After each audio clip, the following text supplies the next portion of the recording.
Hi everyone, क्या हाल है। स्वागत है आपका आज की हमारी इस वीडियो के अंदर, जिसमें आज वो दिन आ चुका है जिसमें हम शुरुआत करने वाले हैं बायोटेक्नोलॉजी के बारे में, है ना।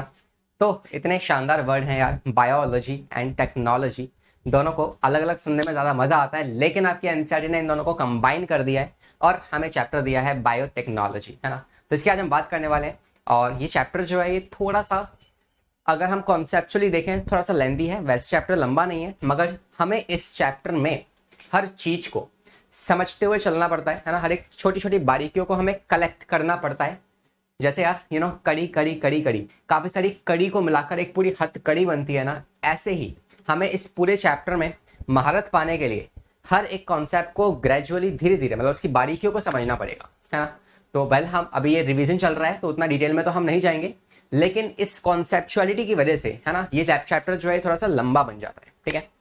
और शुरुआत करते हैं फिर आज के इस वीडियो का और देखते हैं, है ना। वैसे आपको मैं बता दूं कि इस चैप्टर के आपके 2 लेक्चर्स आएंगे, एक अभी आएगा और एक आपका इवनिंग में, मोस्ट प्रोबेबली रात तक आपका एक लेक्चर और आ जाएगा।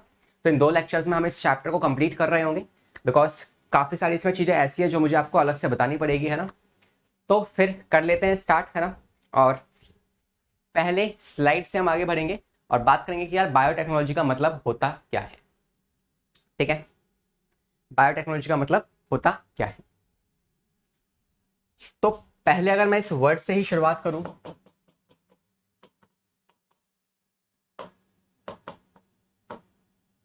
है ना, अगर हम इस वर्ड से ही शुरुआत करें तो हम इसकी डेफिनेशन कैसे लिखेंगे। We can say that it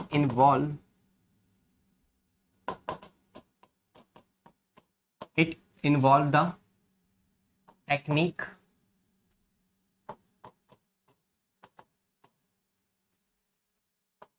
of using living organism और enzyme from living organism for making for producing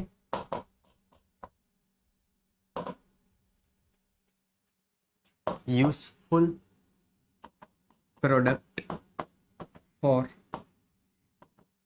humans। इसका मतलब समझो, बायो और टेक्नोलॉजी, मैंने सबसे पहली स्लाइड में मैंने इन दोनों को अलग कर रखा है वैसे तो, है ना। तो bio which is something related to living things, and technology जो कि हम यूज करते हैं, है ना, टेक्नोलॉजी का इस्तेमाल करते हैं। तो इन दोनों को अगर आप मिक्स कर दोगे, मतलब आपकी लिविंग थिंग्स के अंदर आप टेक्नोलॉजी डाल दोगे, होता क्या है ना कि यार हर एक सेल, हर एक लिविंग ऑर्गेनिज्म के पास अपनी खुद की कुछ टेक्निक्स होती है। जैसे आपके पास भी होता है कि यार आप अगर कुछ खाना खाते हो तो आपको कोई किसी तरह का खाना पसंद है, ठीक है, या फिर आप कोई काम कर रहे हो तो उस काम को करने की आपकी कुछ और टेक्निक होगी या कुछ आपके पास तरीका होगा उसे करने का।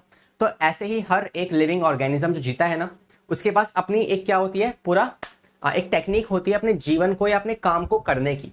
हम क्या कर रहे हैं, हम उस लिविंग ऑर्गेनिज्म की जो टेक्निक है, जो रास्ता है, जो तरीका है काम करने का, उस तरीके को हम टेक्नोलॉजी के थ्रू इस्तेमाल करेंगे। इंपॉर्टेंट बात है, एक लाइन में डेफिनेशन कंप्लीट हो चुकी है हमारी। क्या है कि जितने भी लिविंग थिंग्स हैं, है ना, वो अपने कार्य को कैसे करते हैं, किस टेक्निक से करते हैं, उस टेक्निक को हम इस्तेमाल करेंगे। किसके लिए? हमारे कामों के लिए। जैसे आप आगे जाकर पढ़ने वाले हो, आपने पढ़ा भी है कि आप कर्ड मेकिंग करते हो, दूध से दही बनाते हो, तो है क्या, वो बैक्टीरिया जो है वो अपना अपना लाइफस्टाइल जीता है। हमने उस बैक्टीरिया को एक लिविंग थिंग लिया है, मतलब बायो लिया है हमने। तो लिविंग थिंग का जो रास्ता, जो उसके जीने का रास्ता है ना, जो लैक्टोबैसिलस अपना काम करता है, उसकी टेक्निक को हमने इस्तेमाल किया है। हमारी कुछ टेक्नोलॉजी की मदद से हमने उसमें अपना फायदा निकाला है। जितनी भी लिविंग थिंग्स हैं उनके पास खुद की टेक्निक्स होती है, उस टेक्निक को हम इस्तेमाल कर रहे हैं अपने ह्यूमन वेलफेयर के लिए। तो वही डेफिनेशन यहाँ पे है कि it involves the technique of living organism या फिर एंजाइम फ्रॉम लिविंग ऑर्गेनिज्म। या तो कोई लिविंग ऑर्गेनिज्म होगा, है ना, या फिर उस लिविंग ऑर्गेनिज्म का कोई एंजाइम हो सकता है, उसका हम इस्तेमाल करेंगे किसके लिए? हमारे वेलफेयर के लिए। समझ में आ गई क्या होती है डेफिनेशन बायोटेक्नोलॉजी की? क्लियर? ये पहली बार डेफिनेशन जो है ना, किसने दी थी? बायोटेक्नोलॉजी को डेफिनेशन है पहली बार दी थी कार्ल रिप्टे ने। There was a scientist Karl, अरे ये क्या होगा,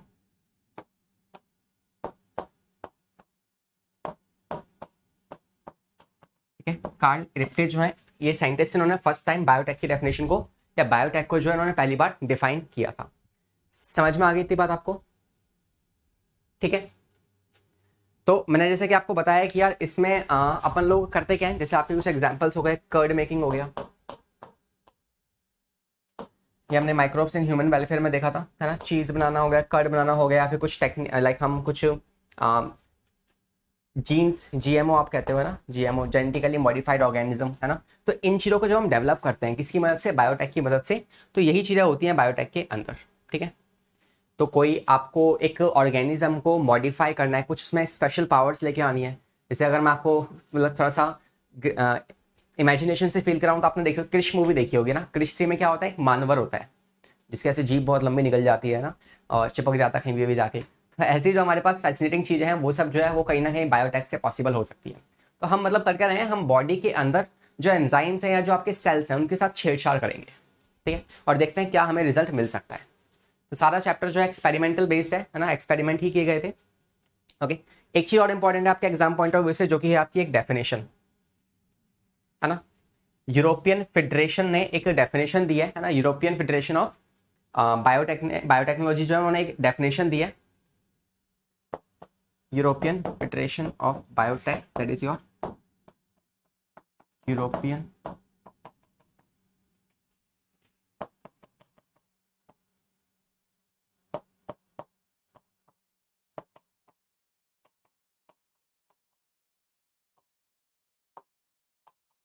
ठीक है, जैसा आपका WHO होता है ना, वर्ल्ड हेल्थ ऑर्गेनाइजेशन, ऐसी बायोटेक्नोलॉजी की एक यूरोपियन फेडरेशन होती है, उन्होंने अपनी एक अलग से डेफिनेशन आपको बता रखी है। जो डेफिनेशन क्या है कि इट इज द आपके जो ह्यूमंस हैं, जो भी आपके लिविंग ऑर्गेनिज्म है, उनका और कुछ टेक्निक्स का इंटीग्रेशन, इंटीग्रेशन मतलब मिल जाना, मिलाव है, ठीक है। तो आई कैन से it is the integration of, it is the integration of natural science, ठीक है, it is the integration of natural science, मतलब आपके नेचर में जो भी कुछ होता है उसका, एंड ऑर्गेनिज्म प्रोडक्ट्स जो आप ऑर्गेनिज्म से ऑब्टेन करते हो, एंड ऑर्गेनिज्म प्रोडक्ट या फिर प्रोसेस, ऑर्गेनिजम्स के जो भी प्रोसेस होते हैं वो, जो ऑर्गेनिज्म है, जो जैसे हम है या कोई बैक्टीरिया कोई ऑर्गेनिज्म है, वो उसका लाइफ का प्रोसेस हो गया, या फिर वो कैसा काम, क्या क्या प्रोडक्ट बना रहा है। तो एक तो नेचुरल साइंस हो गई आपकी, है ना, नेचुरल साइंस और उनके बीच का एक क्या है, ये इंटीग्रेशन होता है, ठीक है। And you can also add molecular analogue, इसका मतलब होता है सिंथेटिक चीजें, मतलब आपने दो चीजों का हाइब्रिड स्ट्रक्चर बना दिया, वो भी आप बना सकते हो, ठीक है। तो इन 3-4 चीजों का आप इस्तेमाल करते हो ना, उसका इंटीग्रेशन जब आप बनाते हो, एक पूरा ग्रुप बनाते हो, उसे आप कहते हो क्या, बायोटेक्नोलॉजी। तो it is the integration of natural science जो आपके नेचर में होता है, साथ में जो भी ऑर्गेनिजम्स पाए जा रहे हैं उसके प्रोडक्ट, उसके प्रोसेस और उसके मॉलिक्यूलर एनालॉग्स का इस्तेमाल करना, उनका इंटीग्रेशन करना is called as, this process is called as the biotechnology, ठीक है। किसके लिए, ताकि हमारे पास कुछ ह्यूमन सर्विसेज पा सके, ताकि हमें कुछ ह्यूमन सर्विसेज या हमें कुछ ऐसा फायदा मिल सके, दिस इज बायोटेक्नोलॉजी। दो डेफिनेशन आपके सामने है, जो अच्छी लगे रखना और उसको याद कर लेना, दोनों याद करनी आपको, नीचे वाली भी ऊपर वाली भी, ठीक है। वो वाली सिंपल डेफिनेशन है जो आपको समझा रही है, और नीचे वाली जो है वो मेन डेफिनेशन है। दोनों चीजें याद हो गई क्या, इज इट क्लियर, आगे बढ़े। तो अब हम कुछ देखने वाले हैं कि यार बायोटेक के अंदर हम क्या क्या करते हैं, अब हम उसकी बात करने वाले हैं, ठीक है। तो अगर हम डिफाइन करें बायोटेक के बारे में, तो हमें 2-3 ब्रांचेस मिलती है बायोटेक के अंदर, वो ब्रांचेस क्या है उसको देखते हैं। ये देखो, यहाँ पे कुछ 2 कोर टेक्निक्स है हमारे मॉडर्न इसके अंदर, बायोटेक के अंदर। ये ऊपर कहाँ चला गया, हाँ। तो बायोटेक के कुछ प्रिंसिपल है, कुछ सिद्धांत है ना, जो हमें फॉलो करने होंगे। पहला आप देख पा रहे हैं जेनेटिकल इंजीनियरिंग, और दूसरा क्या है, स्टेरिलाइजेशन मेथड, ठीक है, स्टेरिलाइजेशन मेथड। पहला आपके पास है जेनेटिकल इंजीनियरिंग, इसमें आप क्या करते हो, in this method you modify the modification of the chemical nature of the DNA और RNA and their introduction into the host cell to change the phenotypic ratio. अभी जो बातें चल रही है सारी थ्योरेटिकल बातें हैं, है ना, बस हम ऐसी बातें कर रहे होंगे। इसके बाद जो आपकी कॉन्सेप्चुअल चीजें आएंगी वो आने वाली है, तो अभी बस सुन लो ध्यान से, एक कहानी की तरह इसको सुन लो, ठीक है। ये आपसे कह रहा है कि यार आप एक काम करो, कि आपने मान लो कोई एक सेल लिया,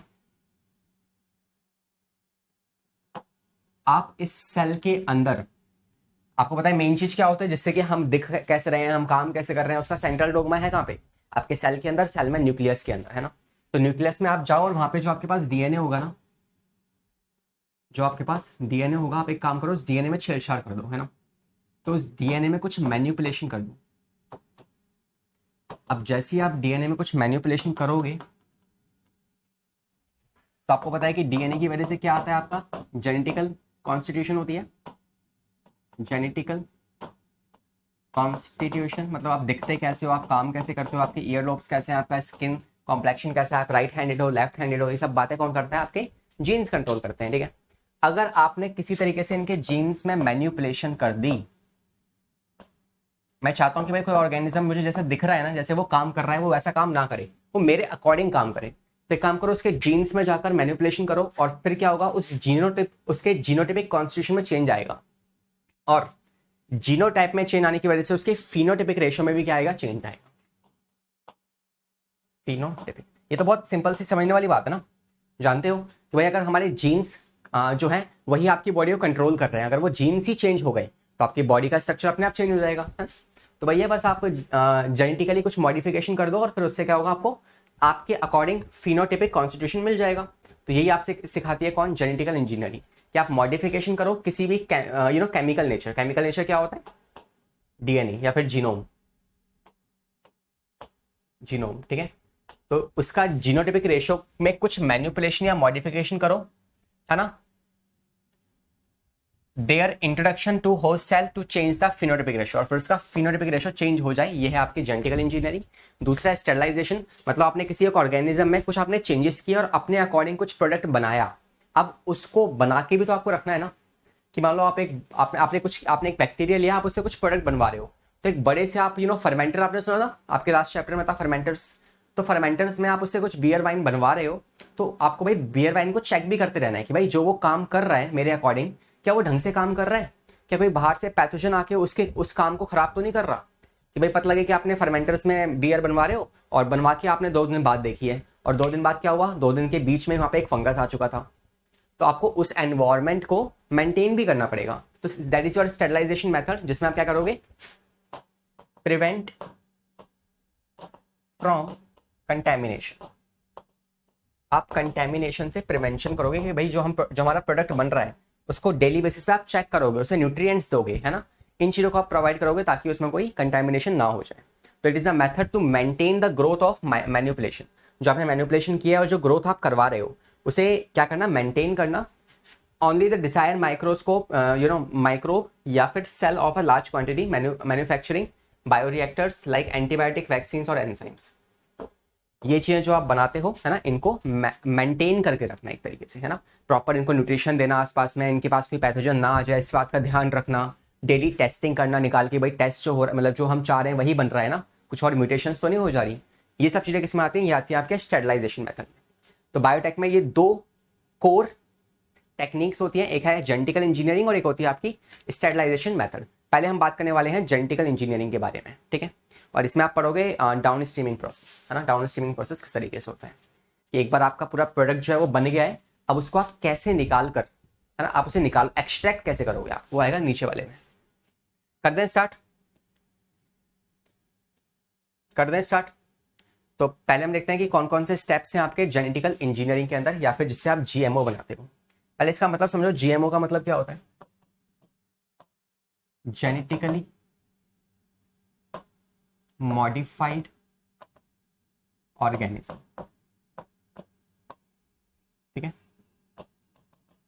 जेनेटिकली मॉडिफाइड ऑर्गेनिज्म मतलब कि मान लो आपने कोई एक आपके पास सेल है, किसी एक बॉडी की सेल है, उस सेल के अंदर क्या है, ये न्यूक्लियस है, न्यूक्लियस में क्या है, डीएनए। तो आपने इस डीएनए में आप चाहते हो कि भाई ये डीएनए का सीक्वेंस है, आप चाहते हो कि भाई ये वाला एक जो सीक्वेंस है मुझे पसंद नहीं है ना, ये कोई एक खराब आदत है, या फिर जिससे हेयर लॉस हो रहा है, या फिर जिससे बहुत ज्यादा नींद आ रही है, मुझे ऐसा कुछ है मेरे पास, है ना, इस डीएनए के अंदर। तो what I will do, I will remove this, मैं इसको रिमूव कर दूंगा। 2 चीज हो सकते हैं, या तो सब्ट्रैक्ट या फिर एडिशन, है ना। या तो सब्ट्रैक्शन हो सकता है, जस्ट फॉर द एग्जांपल कि मान लो आपको नींद बहुत ज्यादा आती है, तो वो इस जीन की वजह से आती है, इस जीन को हटा दो, सब्ट्रैक्ट कर दो। सब्ट्रैक्शन हो गया। या फिर एडिशन कर दो, मान लो आपकी बॉडी में किसी की बॉडी में इंसुलिन की कमी है, तो उसके में ऐसा जीन नहीं है जो कि इंसुलिन बना सकता है, तो एक काम करो ऐड कर दो इसमें, तो एडिशन भी आप कर सकते हो। तो आप अपने जैसा प्रोडक्ट बनाने के लिए दो काम कर सकते हो, या तो जीन सब्ट्रैक्शन या फिर जीन एडिशन कर सकते हो। ठीक है, जीन सब्ट्रैक्शन या फिर जीन एडिशन आप कर सकते हो। तो उससे जैसे आपने इस वाले सेल में, ये पुराना सेल नॉर्मल सेल था, जैसे आपने इसमें चेंजेस किए, तो अब ये कैसा बन चुका है, ये बन चुका है जेनेटिकली मॉडिफाइड ऑर्गेनिज्म बन चुका है। मतलब आपने इसमें इसके जेनेटिक्स के अंदर कुछ मॉडिफिकेशन कर दी है। ये होता है जीएमओ। एग्रीकल्चर में आप पढ़ते हो GMC, that is your genetically modified crops. तो क्रॉप्स में जब हम मॉडिफिकेशन करते हैं उसे आप कहते हो जीएमसी। ऑर्गेनिज्म में करेंगे, माइक्रोब में करेंगे, तो उसे आप कहते हो क्या, जीएमओ। समझ में आ गई इतनी बात? ठीक है, इसको मैं साइड रख दूं। चलो, इसको मैंने रख दिया इस जगह पे। ठीक है,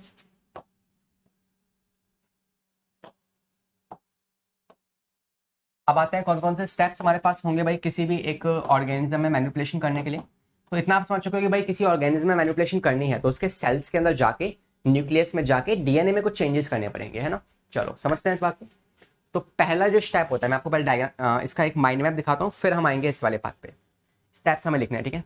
5 स्टेप है, 1 2 3 4 5 6 7 स्टेप्स हैं। ये 7 स्टेप हम फॉलो करेंगे, ठीक है। यहाँ पे आ जाओ, फटाफट से यहाँ पे आ जाओ। देखो, मिसाल के तौर पे मैंने क्या किया, सर बताओ क्या किया आपने। मैंने जो है ना, यार मैंने कुछ नहीं किया, ठीक है। जो किया साइंटिस्ट ने किया। यहाँ पे क्या हुआ, यहाँ पे आपने एक सेल ली, ठीक है। आपने क्या देखा, आपने पाया कि यार इस सेल के अंदर ना कुछ मिसिंग है। या मान लो कि भाई तुम आए मेरे पास, तुमने कहा मेरे से कि यार सर हमें जल्दी उठा नहीं जाता, बोर्ड के एग्जाम आ रहे हैं, कुछ करो। तो हमने इस बंदे की सेल ली है, और सेल में क्या किया हमने, एक जीन है, या हम नॉर्मल जैसे उठते हैं हम तो वैसे ही उठते हैं, लेकिन हमने देखा कि यार एक मुर्गा है जो बहुत जल्दी उठ जाता है ना। एक मुर्गा है जो बहुत जल्दी उड़ जाता है। अब उसके जीन्स में कुछ ऐसा होगा, एक एग्जांपल ले रहे हैं ऐसे ही हम, ठीक है। तो वो मुर्गा जो है उसके जीन में कुछ तो ऐसा है कि यार वो सुबह जल्दी उड़ जाता है। तो एक काम करते हैं, उसके वाले जो डीएनए में है उसका वो वाला जीन उठा लेते हैं जो उसको जल्दी उठाता है। तो हमने उसके जीन को उठा लिया। अब वो वाला जीन हम आपकी बॉडी में डालने वाले हैं, जिससे कि आप भी सुबह 5-4 बजे उठ के कुकड़ू करने लग जाओ, ठीक है। तो हम वही करने वाले हैं कि मान लो हम पहले क्या करेंगे, पहले हम एक सोर्स लेंगे। सोर्स मतलब एक सेल लेंगे। पहले हमने एक सेल या फिर एक डोनर लिया है, ठीक है। कि भाई एक सोर्स लेना है ना, जहां से आप कुछ निकाल रहे होगे, जहां पे आप कुछ कोई चीज बेसिकली जहां से कुछ आप एक्सट्रैक्ट करोगे। आपको जैसे मान लो ये जो एक मुर्गे की क्या है, ये जीन है, इसमें से मेरे को ये वाले जीन, मेरा इंटरेस्ट ऑफ जीन क्या है, वो ये है। मेरा इंटरेस्ट ऑफ जीन जो है वो ये है, ये मुझे निकालना है। तो अब आप कैसे निकालोगे, कैसे आप किसी और सेल में इसको डालोगे, है ना। अब मैं क्या कर रहा हूँ, मैं इस वाले जीन को निकालूंगा और इसको रेडीमेडली तैयार कर लूंगा, और फिर मैं इसको बेच सकता हूँ आगे जाके मार्केट में, है ना। तो इसको तैयार करना है मेरे को, बहुत सारे ऐसे जीन्स चाहिए, बहुत सारे ऐसे जीन्स चाहिए, है ना। या अगर आपकी बुक के एग्जाम्पल की बात करें, थोड़ा ईजी है, जो कि आपका इंसुलिन वाला है। यार बहुत सारे ऐसे लोग हैं जिनकी बॉडी में इंसुलिन की कमी होती है, तो आप एक काम कर सकते हो, आप किसी एक हमारे पास बैक्टीरिया ऐसा मिला है जो ऐसा कर सकता है, या हम किसी से करवा सकते हैं ऐसा काम, है ना, लेबोरेटरी में।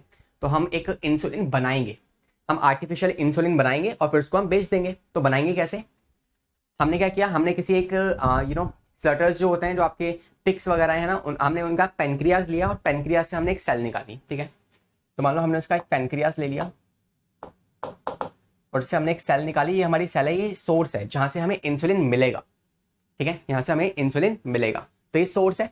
अब इस सोर्स का आप क्या करो, आप इस सोर्स में आपको पता है कि भाई सेल है, तो सेल के पास क्या क्या होगा, सेल के पास ऊपर सेल वॉल होगी इस तरीके से, ये प्लाज्मा मेम्ब्रेन होगी, this is cell wall, this is plasma membrane, this is going to the nucleus. ये सब कुछ होगा ना इसके अंदर। तो अगर मुझे डीन चाहिए तो भाई पहले कि मेरे को ऊपर की फालतू चीजें हटानी पड़ेंगी, पहले मुझे फालतू की सारी चीजें जो है ये सब मेरे को हटाना पड़ेगा, है ना। तो व्हाट आई कैन डू, पहले मैं एक्सट्रैक्शन ऑफ डीएनए करूंगा, एक्सट्रैक्शन ऑफ डीएनए। तो पहले मैं ट्रैक करूंगा अपने डीएनए को, और फिर उस डीएनए में से मुझे जीन भी चाहिए, है ना, तो उस डीएनए से मैं क्या करूंगा, सेपरेशन ऑफ डिजायर्ड जीन, फिर मुझे उसमें से मेरा डिजायर्ड जीन जो है वो चाहिए होगा। ठीक है, एक बार मुझे मेरा डिजायर्ड जीन मिला, अभी कैसे मिलेगा, सेपरेशन ऑफ जीन होगी आपके फ्रेगमेंट्स फॉर्म करने से।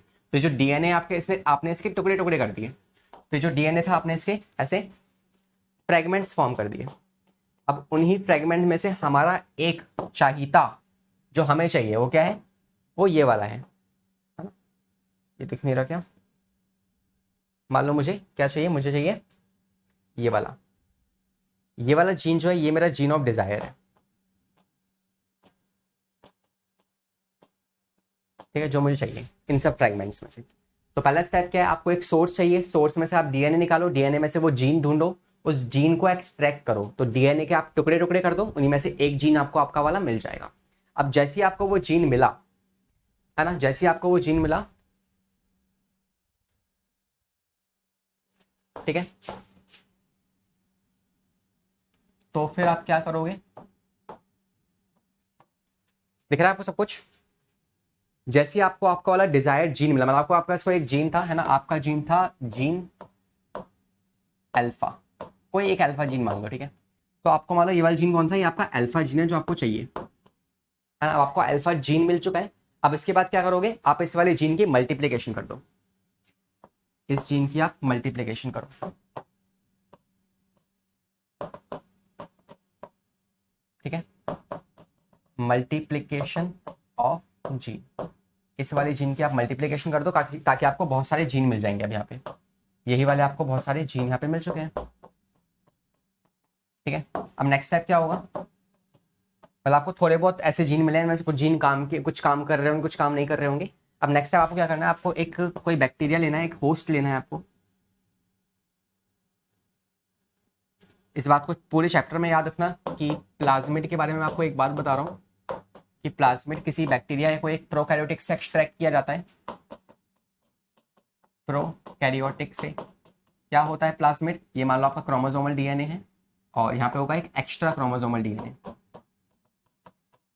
एक्स्ट्रा क्रोमोसोमल डीएनए, ठीक है। तो इस डीएनए के पास अलावा क्या है, एक तो सेल में डीएनए होता है जो मेन जीनोम है, दिस इज मेन जीनोम। इसके अलावा भी एक और हमारे पास जेनेटिकल मटेरियल है, जो कि क्या है, जो कि आपका एक्स्ट्रा क्रोमोसोमल मटेरियल, ठीक है। अब इसमें क्या होगा, ये आपका एक्स्ट्रा क्रोमोसोमल है, तो इसकी कुछ प्रॉपर्टीज है। पहली, ये इंडिपेंडेंट है, मतलब कि ऐसा नहीं है कि यार जब ये डीएनए डिवाइड करेगा तब ही ये जो प्लाज्मिड है ये डिवाइड करेगा, ऐसा नहीं है, ये अपने आप से कभी भी डिवाइड कर सकता है, ठीक है। दूसरी बात इसके बारे में कि ये एक एक्स्ट्रा क्रोमोसोमल है, तो ये सर्कुलर होता है ना, और ये डबल स्टैंडर्ड होता है, डबल स्टैंडर्ड डीएनए। ये दो बातें आपको इसके बारे में याद रखनी है। इसको आप इस सेल से बाहर निकाल सकते हो, ऐसा नहीं कि भाई ये जो है सेल होगी तभी ये जिएगा, या फिर ये सेल तभी जिएगी जब ये होगा, तो ऐसा कुछ नहीं, आप इसे अलग बाहर निकाल सकते हो। तो इसी प्लाज्मिड की मैं बात कर रहा हूँ यहाँ पे, कि आपने एक प्रोकैरियोटिक सेल लिया, जैसे आपने एस्ट्रीशिया कोलाई ले लिया, और इसके अंदर आपका ये जो डीएनए है, यहाँ से आपने क्या किया, यहाँ से आपने इस तरीके से इसके प्लाज्मिड को बाहर निकाल दिया,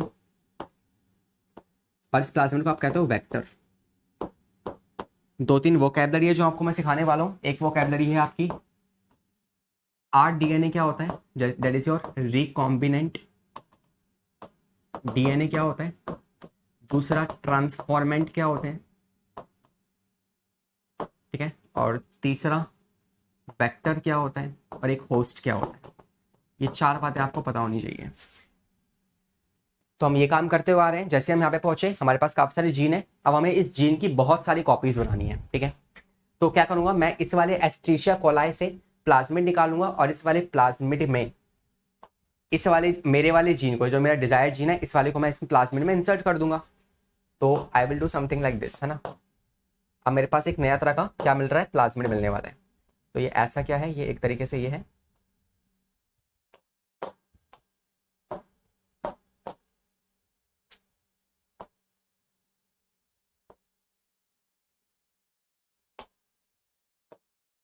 ठीक है। मैंने इस पे अपने वाला जो है इस तरीके से जीन जोड़ दिया।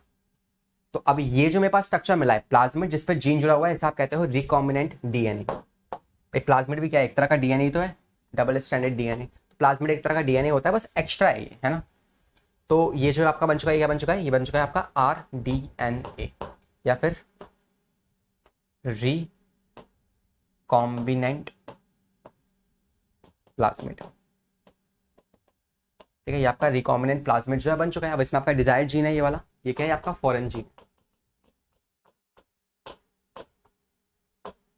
जो आपको चाहिए था आपने इसका ना डाल दिया एक तरीके से। समझ में आया। अब इसको उठा के इस वाले जीन है ना, ये जो जीन है इसको उठाओ,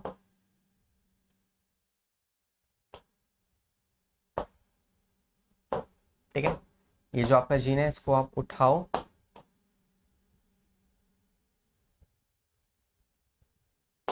और इसको उठाकर आप डाल दो इसी वाली सेल के अंदर वापस से। ठीक है, तो मैं इस वाले को उठाकर इस सेल के अंदर वापस डालने वाला हूं एक तरीके से। ठीक है, तो मैंने इस वाले रिकॉम्बिनेंट डीएनए को वापस कहां डाल दिया, इसको मैंने वापस डाल दिया किसके अंदर, आपके इस सेल के अंदर।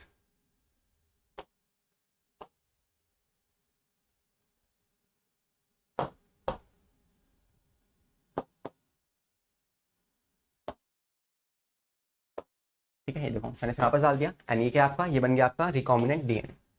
ये आपका RDNA है।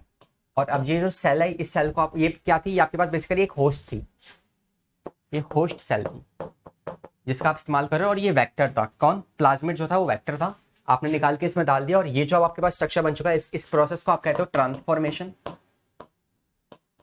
इस प्रोसेस को आप कहते हो ट्रांसफॉर्मेशन। और ये जो स्ट्रक्चर है इसे आप कहते हो ट्रांसफॉर्मेंट। ट्रांसफॉर्मेंट। तो आपके पास दो स्ट्रक्चर मिल चुके हैं जो मैंने आपको बताए थे। एक रिकॉम्बिनेंट डीएनए क्या होता है, ट्रांसफॉर्मेंट क्या होते हैं, दोनों बात क्लियर है।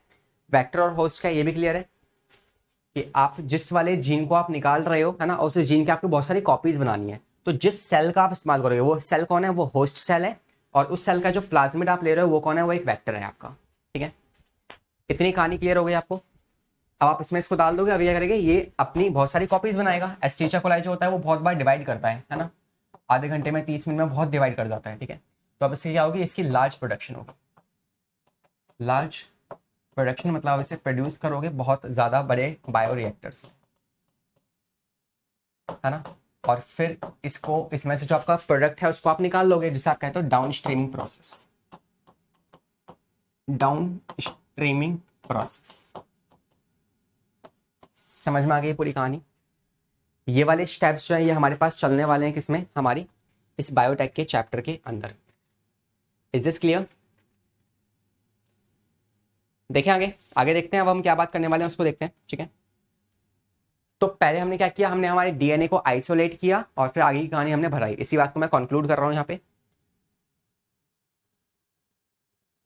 तो शुरुआत से आप देखो, बायोटेक की बात हमने कर ली, प्रिंसिपल्स दो हैं इसके, है ना। हमने बात कौन कौन से स्टेप्स हैं, पहला स्टेप मेरे पास क्या है,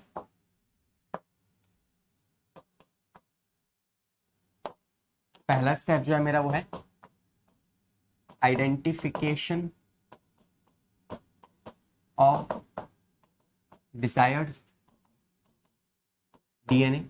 एक डिजायर्ड डीएनए जो आप जीन आपको चाहिए उसकी आइडेंटिफिकेशन करो, है ना। Identification of desired gene, desired gene की पहले आइडेंटिफिकेशन करो, फिर आइसोलेशन करो, मतलब उसको बाहर निकालना। Isolation of desired DNA. ठीक है, उस डीएनए को आप आइसोलेट करो फ्रॉम द होस्ट सेल या from the source, from source, है ना।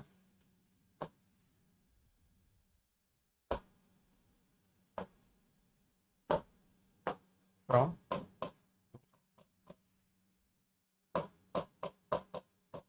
ठीक है, उसको आप आइसोलेट कर दो, मतलब उसको अलग कर दो। उसके बाद नेक्स्ट क्या है, identification of desired gene, isolation कर दो, उसको अलग निकाल लो उस वाले डीएनए को। फिर डीएनए में से क्या करना है आपको, जीन निकालना है। तो separation of gene, separation of gene मतलब उसको आप फ्रेगमेंट्स करके, है ना, आप डीएनए के फ्रेगमेंट्स करके आप अपने डिजायर्ड जीन को जो है बाहर निकाल सकते हो। ठीक है, एक बार आपका वाला जो डिजायर जीन है वो आपके पास बाहर आ गया, तो उसके बाद नेक्स्ट स्टेप क्या होगा? नेक्स्ट स्टेप जो है वो है आपका, देखो डी हमने जीन को बाहर निकाल दिया, अब उसको आप क्या करना है, आपको उसको वेक्टर में डालना है और रिकॉम्बिनेंट डीएनए बनाना है। नेक्स्ट है आपके पास formation of R DNA, that is recombinant DNA, combinant DNA. अब जैसे आपका रिकॉम्बिनेंट डीएनए बना है ना, फ्रॉम द होस्ट की सेल की मदद से आपने रिकॉम्बिनेंट डीएनए बनाया, अब उसको वापस से इंसर्ट कर दो किसमें, आपके होस्ट सेल के अंदर, है ना। नेक्स्ट आपके पास transformation of recombinant DNA into host cell, उसको होस्ट सेल में आप वापस डाल दो। देखो रिकॉम्बिनेंट डीएनए बना के हमने उसी वाले सेल में इसको वापस डाल दिया, इस सेल के अंदर, ठीक है। अब ये सेल डिवाइड करेगी तो हमारे पास बहुत सारे क्या बन जाएंगे, ये वाले जीन बन जाएंगे बहुत सारे, और फिर इसको हम एक्सट्रैक्ट कर लेंगे और उसको बेच देंगे आगे। नेक्स्ट आपके पास large production of desire gene, और फिर लास्ट में डाउन स्ट्रीमिंग प्रोसेस।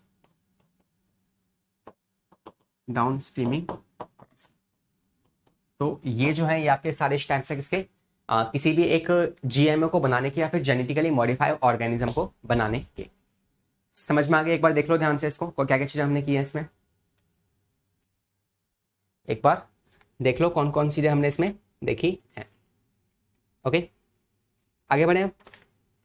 नेक्स्ट आपके पास है, वो हम कह सकते हैं कि यार एक सवाल यहां से आ सकता है, जो क्या है कि बताओ भाई पहली बार जो डीएनए ऐसा, जैसे रिकॉम्बिनेंट डीएनए ये वाला है ना, ऐसा रिकॉम्बिनेंट डीएनए जो है ये बनाया गया था, ये पहली बार कब बनाया गया था? ठीक है, ये एक नोट पॉइंट है, एक नोट पॉइंट लिखो यहाँ पे। इन 1972 first recombinant DNA was formed, है ना। पहला रिकॉम्बिनेंट डीएनए जो है वो बनाया गया था, और किन के द्वारा बनाया गया था, उन साइंटिस्ट के आप नाम देख पा रहे हैं यहाँ पे, जो कि है हर्बर्ट बॉयर और स्टैनली, है ना। स्टैनली और आपके बॉयर साहब ने, जो इन्होंने फर्स्ट रिकॉम्बिनेंट डीएनए बनाया था, फर्स्ट रिकॉम्बिनेंट डीएनए, जो क्या होता है, कुछ भी नहीं है, बस ऐसे प्लाज्मिड है, जिस प्लाज्मिड में आपने एक जीन को इस तरीके से इंसर्ट कर दिया है। अब इतना आसान भी नहीं है कि आप ऐसी कोई भी जीन काट के क्या चीज़ है उसको आप घुसा दोगे, ऐसे नहीं कर सकते हैं ना। तो इसके पीछे के बहुत स्टेप्स होते हैं, वो स्टेप्स अब हम जानने वाले हैं। तो हम स्टार्ट करते हैं हमारे पहले स्टेप के साथ, जो कि है आइसोलेशन ऑफ डीएनए। एक सोर्स सेल को ढूंढो और सोर्स सेल से आप डीएनए पहले बाहर निकालो, फिर डीएनए के टुकड़े करो जिससे आप जीन निकाल सको, फिर उस जीन को आपको प्लाज्मिड के अंदर डालना है, प्लाज्मिड में डालने के बाद उसको होस्ट के अंदर डालना है, फिर उसकी बहुत सारी प्रोडक्शन करनी है, और फिर उसको आप एक्सट्रैक्ट कर लेना बायोरिएक्टर्स के थ्रू, ठीक है। तो पहले हम करने वाले हैं आइसोलेशन ऑफ डीएनए की बात। So let's talk about isolation of, क्या हो गया, हाँ पहले से स्टार्ट करते हैं, जो कि है आइसोलेशन ऑफ डीएनए। डीएनए को आप किस तरीके से आइसोलेट करने वाले हो, समझ में आ गया? तो हम स्टार्ट कर रहे हैं कैसे आप एक डीएनए को आइसोलेट करोगे। तो इसमें यार हमें कुछ एंजाइम्स की आवश्यकता पड़ेगी। फर्स्ट हमें इसमें कुछ एंजाइम्स चाहिए होंगे, ठीक है। दूसरी बात, जैसे आपके एंजाइम होंगे इसमें रेस्ट्रिक्शन एंजाइम्स हो सकते हैं इसमें आपके, रेस्ट्रिक्शन एंजाइम क्या होते हैं बताऊंगा अभी आपको। दूसरा आप इसमें ले सकते हो लाइगेज, इसमें आपको इसकी जरूरत पड़ेगी, ठीक है। लाइगेज के साथ आप इसमें ले सकते हो आपका डीएनए पॉलीमरेज ले सकते हो,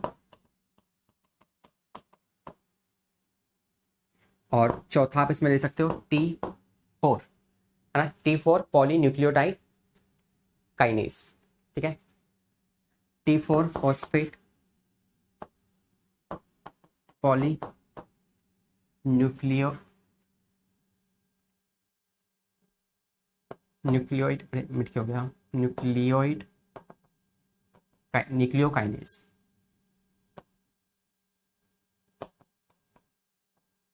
ठीक है। ये चार तरह के एंजाइम है जो आप इस्तेमाल करोगे इसमें आइसोलेशन ऑफ डीएनए में, या डीएनए को आप बाहर जब निकालोगे तो आपको इनकी जरूरत पड़ेगी, ठीक है। एक बार आपके ये बन चुके हैं, है ना, एक आपका एक एल्कलाइन फॉस्फेट भी है, एल्कलाइन फॉस्फेट। ठीक है, एक बार आपका ये निकल चुका है, इसको निकालने के बाद आप क्या करोगे, आप इस जो आपका रिकॉम्बिनेंट डीएनए बन चुका है, बट डीएनए बन चुका है आपका, है ना, जीन आपको मिल चुका है। सेकंड स्टेप में आप उस जीन को क्या करोगे, आप उस जीन को होस्ट सेल में डाल दोगे। देखो पूरा चैप्टर जो है वो इसी डायग्राम के ऊपर बेस्ड है कि आपने उस जीन आपको मिल गया, ये वाला पार्ट हम पहले स्टेप में पढ़ने वाले हैं एंजाइम्स की मदद से। दूसरे वाले में उसको डाल दो किसके अंदर, इस वाले होस्ट के अंदर, और होस्ट में डालने के बाद उसकी फिर क्या कर दो, जीन क्लोनिंग कर दो, बहुत सारे क्या कर दो उसके जीन्स बना दो आप। ठीक है, फिर आपका आएगा जीन क्लोनिंग। तो आई कैन से कि होस्ट सेल में डाल दो, और तीसरा स्टेप क्या है, जीन क्लोनिंग। ठीक है, उसका बहुत सारा प्रोडक्शन कर दो आप। ठीक है, आगे बात करते हैं। तो स्टार्ट करेंगे पहले वाले स्टेप से, जो कि है आइसोलेशन ऑफ डीएनए, कि आप एक डीएनए को कैसे आइसोलेट करते हो। उसके लिए एंजाइम कौन से है, रेस्ट्रिक्शन एंजाइम। इसका फंडा क्या है, फंडा सिर्फ ये है कि मान लो अगर आपके पास ये डीएनए है और ये है किसमें, ये एक न्यूक्लियस है, न्यूक्लियस के ऊपर क्या है, एक सेल है। तो पहले सेल से हमें इस वाले डीएनए तक पहुंचना पड़ेगा ना। तो आइए देखते हैं कि इस डीएनए तक हम कैसे पहुंचेंगे। ठीक है, देखते हैं कि हम इस डीएनए तक कैसे पहुंच रहे होंगे। देखो, अब अगर मुझे इस डीएनए तक पहुंचना है तो मुझे पहले सेल के जो बाहर की लेयर्स हैं उनको काटना पड़ेगा, उन्हें डिस्ट्रॉय करना पड़ेगा। अब वो डिस्ट्रॉय कैसे होंगे उस चीज को देखते हैं। तो भाई अगर मुझे आइसोलेशन करना है डीएनए का,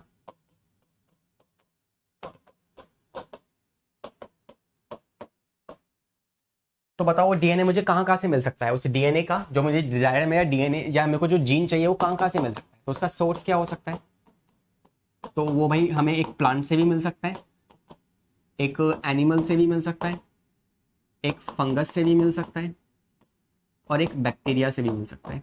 किसी से भी हमें वो जो हमारा डीएनए है वो मिल सकता है, जो हमें चाहिए ना।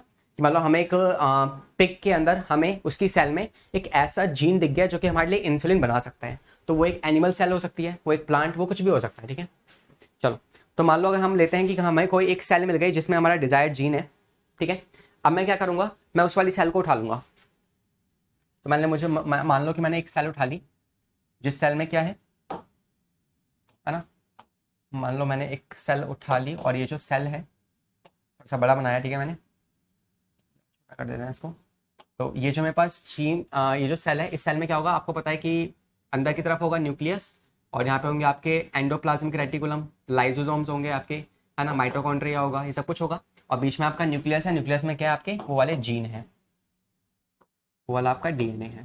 ठीक है, आपको ये वाला डीएनए चाहिए, तो आप एक काम करो, बाहर से सेल वॉल तोड़ना स्टार्ट कर दो। आउटर मोस्ट पे कौन है, सेल वॉल। तो पहला स्टेप क्या होगा, ब्रेकिंग ऑफ सेल वॉल। तो सेल वॉल को आप कैसे तोड़ोगे, तो सेल वॉल को तोड़ने के लिए आपको पता है कि यार आपके पास डिफरेंट डिफरेंट सोर्स अगर हैं तो उनकी भाई सेल वॉल भी अलग होगी। मान लो कि प्लांट है ना, मान लो आपका ये सोर्स सेल जो है, ये अगर कोई प्लांट होता,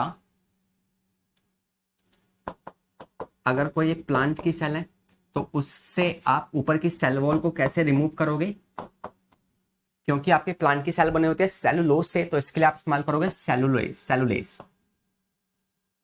सेलुलेज। अगर कोई आपकी कोई एनिमल की सेल, या आपकी मान लो कोई फंगस की सेल है ये, तो फंगस की सेल वॉल किससे बनी होती है, ये बनी होती है आपकी चिटिन से। तो इसके लिए क्या इस्तेमाल करोगे आप, चिटिनेज नाम का एंजाइम इस्तेमाल करोगे, ताकि वो उसकी सेल वॉल को खा जाएगा।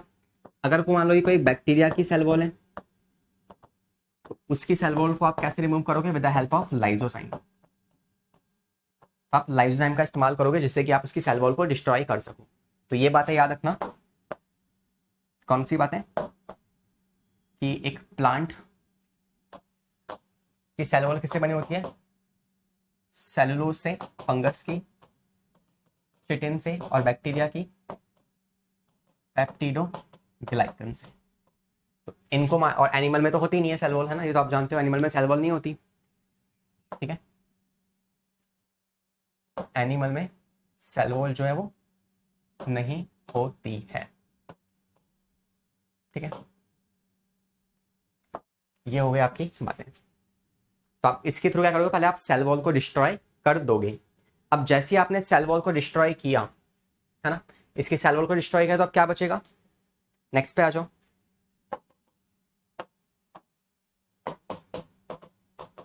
आफ्टर डिस्ट्रॉइंग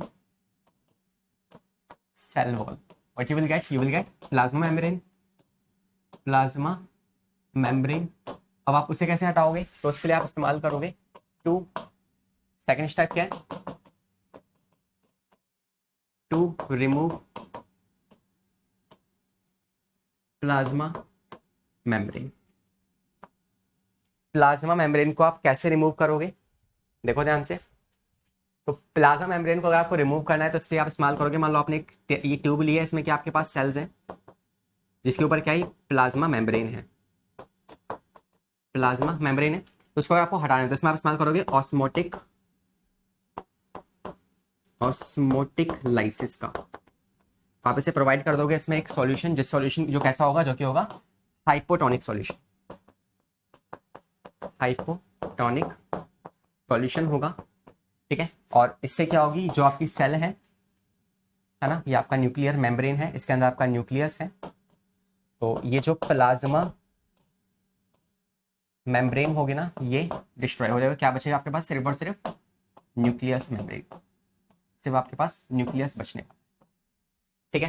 पहले सेल वॉल हटाई, फिर मैंने हटाया क्या? Plasma membrane with the help of hypotonic solution. जिससे क्या होगा? सेल में बढ़ जाएगा पानी और फिर सेल ब्रस्ट फट जाएगी. तो फटने से क्या होगा? प्लाज्मा जो मेम्ब्रेन है वो वहां से हट जाएगी. अब अंदर घुस गए, क्या मिला हमें? न्यूक्लियस. अब न्यूक्लियस के अंदर है डीएनए, तो पहले न्यूक्लियस हटाना पड़ेगा. तो तीसरा स्टेप हमारे पास है, आफ्टर डाइजेस्टिंग या रिमूविंग प्लाज्मा मेम्ब्रेन. अब नेक्स्ट स्टेप हमारे पास क्या है? तीसरा स्टेप है न्यूक्लियस, न्यूक्लियर मेम्ब्रेन. अब हमें नेक्स्ट हटाने न्यूक्लियस की जो ऊपर की न्यूक्लियर मेम्ब्रेन है, इसे कैसे डाइजेस्ट करेंगे? तो इसके लिए आप एक एंजाइम का इस्तेमाल करोगे जो कि है न्यूक्लियस. अगर आपको इसको हटाना है, या हमें मिला क्या है? नेक्स्ट हमें मिला है न्यूक्लियस. तो न्यूक्लियस में क्या हमारे पास हर्डल है? वो मुश्किल है हमारी न्यूक्लियर मेम्ब्रेन. तो न्यूक्लियर मेम्ब्रेन को हटाने के लिए आप किसका इस्तेमाल करोगे? इसके लिए आप इस्तेमाल करोगे न्यूक्लियस का, जो कि न्यूक्लियस की जो ऊपर की मेम्ब्रेन है, न्यूक्लियर मेम्ब्रेन को डिस्ट्रॉय कर देगा, ठीक है. इसके बाद और क्या हर्डल है भाई? न्यूक्लियस के अंदर आप जानते हो और भी चीजें होती हैं, या जो आपके आसपास साइटोप्लाज्म या जो भी आपके पास अब मिला है प्रोटोप्लाज्म, उसमें और भी तो चीजें होती हैं. उसमें आपके माइटोकॉन्ड्रिया होगा, उसमें आपके गोल्गी बॉडीज होंगी, मतलब इन ऑर्गेनेलीज होंगी, ठीक है. साथ में इसमें क्या होगा? कार्बोहाइड्रेट्स होंगे, फैट होंगे, वाइटामिन होंगे, ये सब भी तो होगा ना. हमें सिर्फ और सिर्फ डीएनए चाहिए, तो बाकी सेल को हम डिस्ट्रॉय कर रहे हैं. तो अब क्या करेंगे इसके बाद हम? इसके बाद हम क्या करेंगे? तो जैसे हमें क्या मिल गया? हमें मिल गया अब न्यूक्लियस, और न्यूक्लियस के ऊपर के हमारे पास ये मिल चुका है, ठीक है. ओके. अब हमारे पास जो बचा हुआ लिक्विड है उसमें क्या क्या हो सकता है? तो मान लो मैंने उस लिक्विड को इस टेस्ट ट्यूब में लिया है, जो मेरे पास बच गया है अब, है ना. न्यूक्लियर मेम्ब्रेन हटने के बाद जो हमारे पास बच गया है, अब मैंने उसको इस लिक्विड में ले लिया. तो इसमें मेरे पास ये डीएनए होगा मेरा, जो मुझे चाहिए. यहाँ पे आपके कुछ ऑर्गेनेलीज भी होंगे जो मुझे नहीं चाहिए, है ना. यहाँ पे आपके पास राइबोसोम्स भी होंगे, यहाँ पे आपके पास कुछ कार्बोहाइड्रेट्स भी होंगे, है ना. कुछ प्रोटीन्स भी होंगे इसके अंदर, आरएनए भी होगा इसके अंदर, बहुत चीजें होंगी. तो अब इन्हें मैं कैसे हटाऊंगा? तो इसको हटाने के लिए मेरे पास एक और स्टेप है. तो इनको हटाने के लिए व्हाट आई कैन डू, है ना. इनको हटाने के लिए मैं क्या कर सकता हूँ? इनको हटाने के लिए मैं इस्तेमाल करने वाला हूँ किसका? डिफरेंट टाइप के एंजाइम्स का. जैसे कि अगर आपको मान लो आपको कार्बोहाइड्रेट्स हटाने हैं, मेरे पास मान लो ये मेरे पास क्या है? ये पूरी सेल है, यहाँ पे मेरा डीएनए है, और मुझे चाहिए सिर्फ और सिर्फ मेरा डीएनए. तो डीएनए कैसे मिलेगा? इसके लिए आप क्या कर दो? आप 2-3 चीजों का इस्तेमाल कर सकते हो, जैसे कि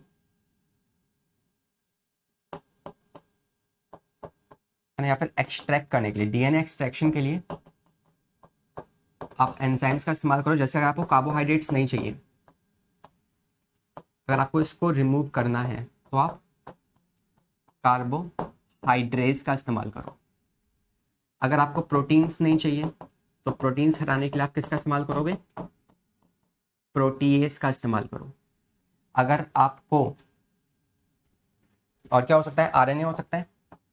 आरएनए अगर आपको नहीं चाहिए तो आप आरएनएस का इस्तेमाल करो, ठीक है.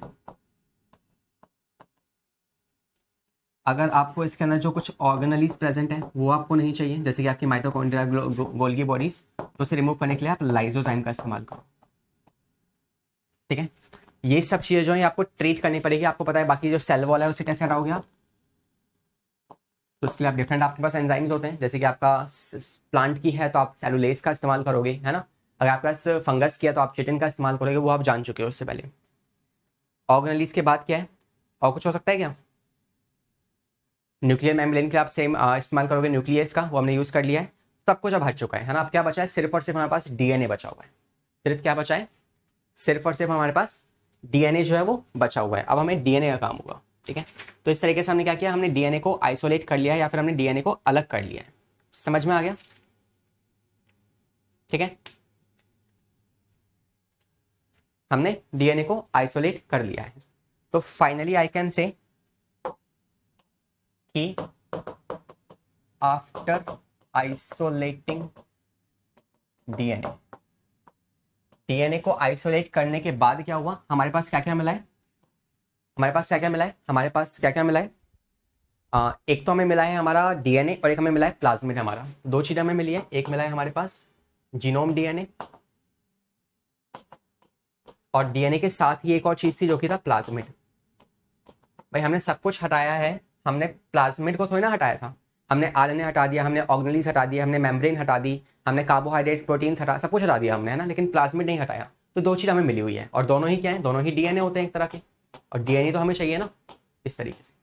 तो ये हो गया आपका स्टेप। क्या ये बात आपको समझ में आ गई? अब finally now we have done the first step, जिसमें हमें डीएनए हमारा मिल चुका है, जिसमें हमें हमारा डीएनए जो है वो मिल चुका है। अरे ठीक है, यहाँ पे हमारे पास पहला स्टेप क्लियर, यहाँ पे हमें डिजायर जीन हमने ढूंढ लिया, हमने डीएनए को आइसोलेट कर लिया। अब डीएनए से हमें क्या चाहिए, जीन निकालना पड़ेगा। तो अब डीएनए का आप क्या कर दो, डीएनए का आप कर दो फ्रेगमेंटेशन, उसे आप मतलब टुकड़ों में तोड़ दो उस डीएनए को। ठीक है, अब उस डीएनए को आप टुकड़ों में तोड़ दीजिए। ठीक है, तो उसके लिए मेरे को क्या चाहिए, उसके लिए मेरे को कुछ एंजाइम्स चाहिए होंगे अगेन, जिस एंजाइम का नाम होता है न्यूक्लियस। ठीक है, जो हमारे डीएनए के जो न्यूक्लियोटाइड होते हैं उसको तोड़ने में मदद करेगा, है ना। हमें चाहिए क्या, हमारे ये जो डीएनए है इसको मैं चाहता हूँ कि इसको तोड़ के ऐसे छोटे छोटे फ्रेगमेंट्स बना दूं जहाँ पे मुझे मेरा जीन मिल जाएगा, जहाँ मुझे मेरा डिजायर जीन मिल जाएगा। ठीक है, अब उसे कैसे तोड़ें, उसके लिए मेरे को चाहिए एक न्यूक्लियस। न्यूक्लियस के बारे में आपको बता दूं कुछ, ये एंजाइम है एक, है ना। और न्यूक्लियस दो तरह का होता है,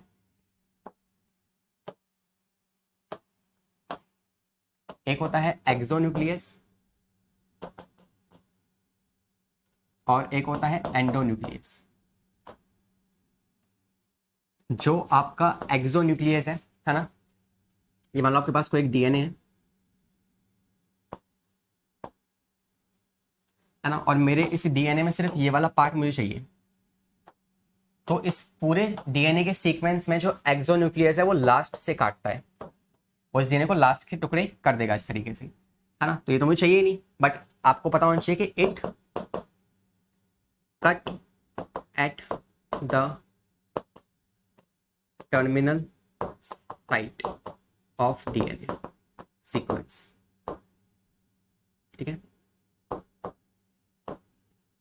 तो ये टर्मिनल साइड पे कट करता है और जो एंडोन्यूक्लियस है ये बिटवीन में कट करते हैं, है ना, मिडिल साइड पे। तो वी कैन से कि मान लो आपका ये डीएनए होगा,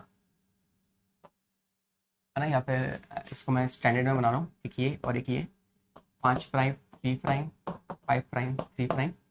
तो यहाँ पे होंगे आपके हाइड्रोजन बॉन्ड्स। तो ये अगर आपके पास पूरा डीएनए है ना, और इसमें आपके पास मान लो जी या कुछ आपके पास न्यूक्लियोटाइड सीक्वेंस होगा, तो ये यहाँ बीच में से काटेगा इस तरीके से। ये एंड से नहीं काटेगा, ये बीच में से कहीं से काटेगा। तो वो कौन है, वो होता है आपका एंडोन्यूक्लियस। तो अगर मैं बात करूं एंडोन्यूक्लियस के बारे में, ठीक है, तो एंडोन्यूक्लियस क्या होते हैं, they break the bond between the nucleotide. ठीक है, तो I can say they cut और they break somewhere between nucleotide, they cut या फिर ब्रेक समवेयर बिटवीन न्यूक्लियोटाइड। और ये जो एक्सोन्यूक्लियस है वो टर्मिनल पे कट करता है। हमें इस्तेमाल है किसका, एंडोन्यूक्लियस का। एंडोन्यूक्लियस फर्दर आपका दो तरह का होता है ना। हमें कॉर्नर से कट नहीं करना, हमारा जो जीन है वो कहीं बीच में है तो उसे हमें निकालना है, तो उसके लिए हम आपके एंडोन्यूक्लियस का इस्तेमाल करेंगे। और जो आपका एंडोन्यूक्लियस है ये आपके दो तरह का होता है, एक को आप कहते हो,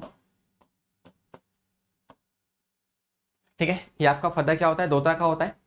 तो अगर हम इसकी बात करें तो इसमें आपके पास आएगा रेस्ट्रिक्शन एंडोन्यूक्लियस, रेस्ट्रिक्शन, या इस दो तरह को हटाओ आप, यहाँ पे देखो, रेस्ट्रिक्शन एंडोन्यूक्लियस होगा आपका। ये रेस्ट्रिक्शन एंडोन्यूक्लियस जो होता है ये अब देखो दो तीन तरह का हो सकता है आगे, या तीन तरह का आप छोड़ो, आपसे याद रखना इसमें टाइप 2 हमारे लिए इंपॉर्टेंट है। टाइप 2 इंपॉर्टेंट है। टाइप 2 क्या करता है, टाइप 2 जो होता है, मान लो आपके पास ये आपका डीएनए का सीक्वेंस है,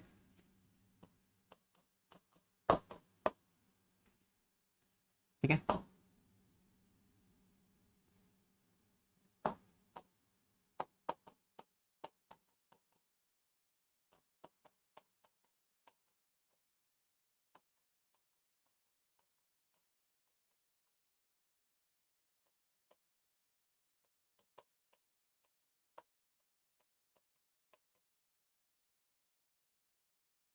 ठीक है,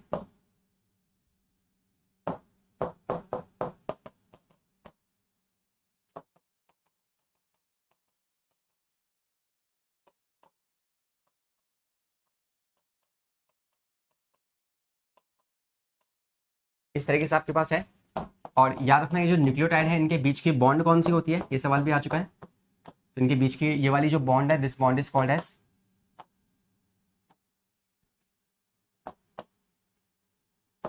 डाई ईस्टर फॉस्फेट बॉन्ड होती है।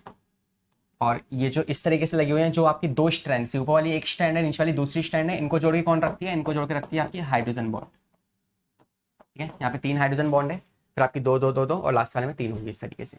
हमें काटना है कहीं इस जगह से, ठीक है, बीच में से या फिर हमें कहीं से काटना है, तो इसके लिए आप एंडोन्यूक्लियस का इस्तेमाल करोगे। और एंडोन्यूक्लियस कुछ होते हैं जो रैंडमली कहीं भी काट देंगे, और कुछ होते हैं जो एक स्पेसिफिक साइट पे काटते हैं, हमें चाहिए वो स्पेसिफिक साइट वाले। और जो स्पेसिफिक साइट पे काटते हैं उसे आप कहते हो रेस्ट्रिक्शन एंडोन्यूक्लियस, हमें ये चाहिए। तो रेस्ट्रिक्शन एंडोन्यूक्लियस जो होगा ये क्या करेगा, ये रेस्ट्रिक्शन एंडोन्यूक्लियस जो है ये कट करेगा किसको, हमारे आ, इस पूरे डीएनए को किसी एक स्पेसिफिक साइट पे, जिस स्पेसिफिक साइट को आप कहते हो पैलिंड्रोम। तो नेक्स्ट समझो पैलिंड्रोम क्या होता है।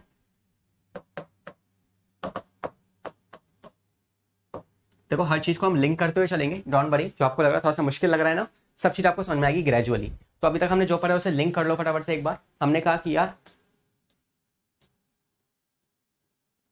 हमारे पास एक सेल है और सेल में मुझे मेरा जीन दिख चुका है, अब मैं कैसे इस जीन को निकालूंगा, तो मैंने इसके बाकी चीजों को सबको रिमूव कर दिया। पहले सेल वॉल को, प्लाज्मा मेम्ब्रेन को, किससे, हाइपोटोनिक सॉल्यूशन से, फिर मैंने उसके अंदर न्यूक्लियस मिला, न्यूक्लियर मेम्ब्रेन को न्यूक्लियस से, उसके अंदर जो ऑर्गेनलीज है, कार्बोहाइड्रेट, वाइटामिन है, उनको हमने उन सबको रिमूव कर दिया with the help of enzyme. तो अभी पहली चीज चल रही है जो क्या है, जो कि आपका एंजाइम वाला काम है। जो क्या चल रहा है अभी तक, सबसे पहला काम चल रहा है जो कि है एंजाइम्स का, ठीक है। तो ये तीन चीज हमें चाहिए थी ना, एंजाइम, होस्ट सेल और जीन क्लोनिंग। तो हम पहले किस पे चल रहे हैं, हम पढ़ रहे हैं एंजाइम पे, जिससे मैंने आपको भी पढ़ाया है रेस्ट्रिक्शन एंजाइम, और इसके अलावा भी कुछ एंजाइम्स है, जैसे कि आपका सेलुलेज हो गया है ना, आपका कार्बोहाइड्रेट्स हो गया, आरएनएज हो गया, ये सब कुछ छोटे मोटे एंजाइम्स थे। मेन एंजाइम कौन है, रेस्ट्रिक्शन एंजाइम। क्या करेगा, ये हमारे डीएनए को कट करेगा, ये हमारे डीएनए को किसी एक स्पेसिफिक साइट, जिसे आप कहते हो पैलिंड्रोम, वहां से इसको कट करेगा। कौन, रेस्ट्रिक्शन एंडोन्यूक्लियस। क्या होता है रेस्ट्रिक्शन एंडोन्यूक्लियस, ये मैंने आपको बता दिया है कि जो हमारे इस डीएनए की पूरे स्ट्रैंड पे किसी एक स्पेसिफिक साइट पे जाके ये कट मारेगा। तो एक सीजर है एक तरह की है, ठीक है। अब किस जगह पर जाके ये कट मारेगा उसे आप कहते हो पैलेंड्रोम। और वो जो आपकी पैलेंड्रोम है, मैं आपको उसके बारे में बता रहा हूँ कि पैलेंड्रोम क्या होता है, ठीक है। पैलेंड्रोम क्या है उसको समझते हैं।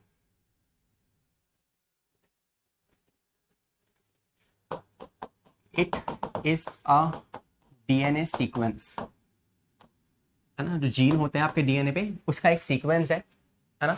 It is a DNA sequence when which will read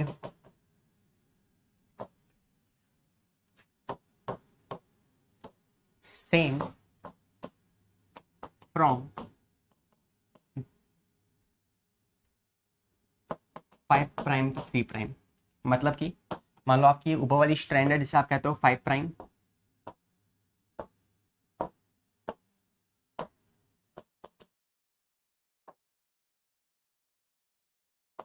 ये 3 प्राइम और ये 5 प्राइम है।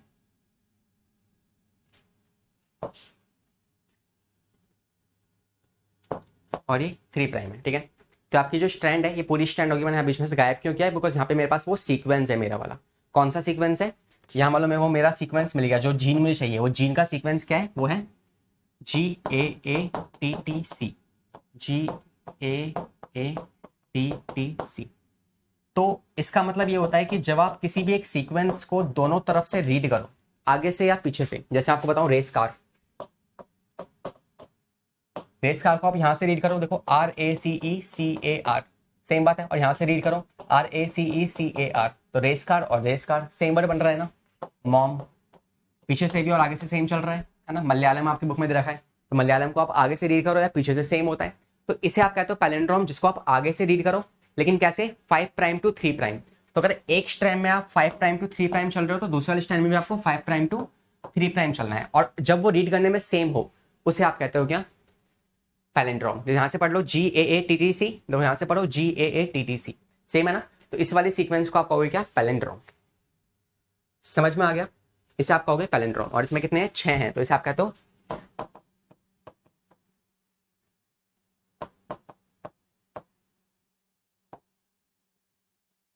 हेक्सा, ठीक है। यहाँ पे छह आपके सीक्वेंस बने हुए हैं, तो इसे आप कहोगे हेक्सा या फिर हेक्सोमर, ठीक है। एक एग्जांपल और देख लो, जैसे कि आपका GATC, यहाँ पे आपका 5 प्राइम है, यहाँ पे आपका 3 प्राइम है, यहाँ आपका 5 प्राइम होगा, फिर यहाँ पे आपका 3 प्राइम होगा, जिसमें आपका यहाँ पे होगा CTAG, देखो सेम है ना। यहाँ से पढ़ो GATC, यहाँ पे भी GATC, तो आपका क्या बन गया? ये आपका टेट्रामर हो गया, टेट्रामर। 4 का सीक्वेंस बन चुका है। तो ऐसे आपके पास जो सीक्वेंस होते हैं, मान लो आपको ये सीक्वेंस चाहिए, तो इसके लिए हमारे पास एक अलग क्या होगा आपका? इसे कट करने के लिए क्या होगा हमारे पास? एक अलग रेस्ट्रिक्शन एंडोन्यूक्लियस होगा, जो कि इस वाले पार्ट को, पूरे डीएनए में बहुत सारे सीक्वेंस है ऐसे, लेकिन इस वाले सीक्वेंस को पहचान के इसको यहां से और यहां से कट कर देगा एक तरीके से। समझ में आ गया? ठीक है। तो पैलिंड्रोम की डेफिनेशन होती है कि it is a DNA sequence, है ना, which will read same from 5 prime to 3 prime direction on both the strands, ठीक है। 5 prime to 3 prime direction on both strand, ठीक है। इससे पहले क्या था आपका? इससे पहले था आपका रेस्ट्रिक्शन एंडोन्यूक्लियस। उसकी डेफिनेशन अगर मैं आपको बताऊं कि रेस्ट्रिक्शन एंडोन्यूक्लियस क्या होता है, तो आप कह सकते हो कि it is a special type of nucleus which can cut, it is a special type of nucleus which can cut at a specific site, ठीक है। तो उसको यहां लिख दें क्या?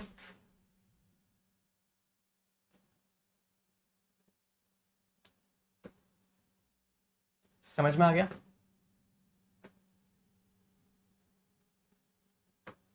So I can say what is restriction enzyme?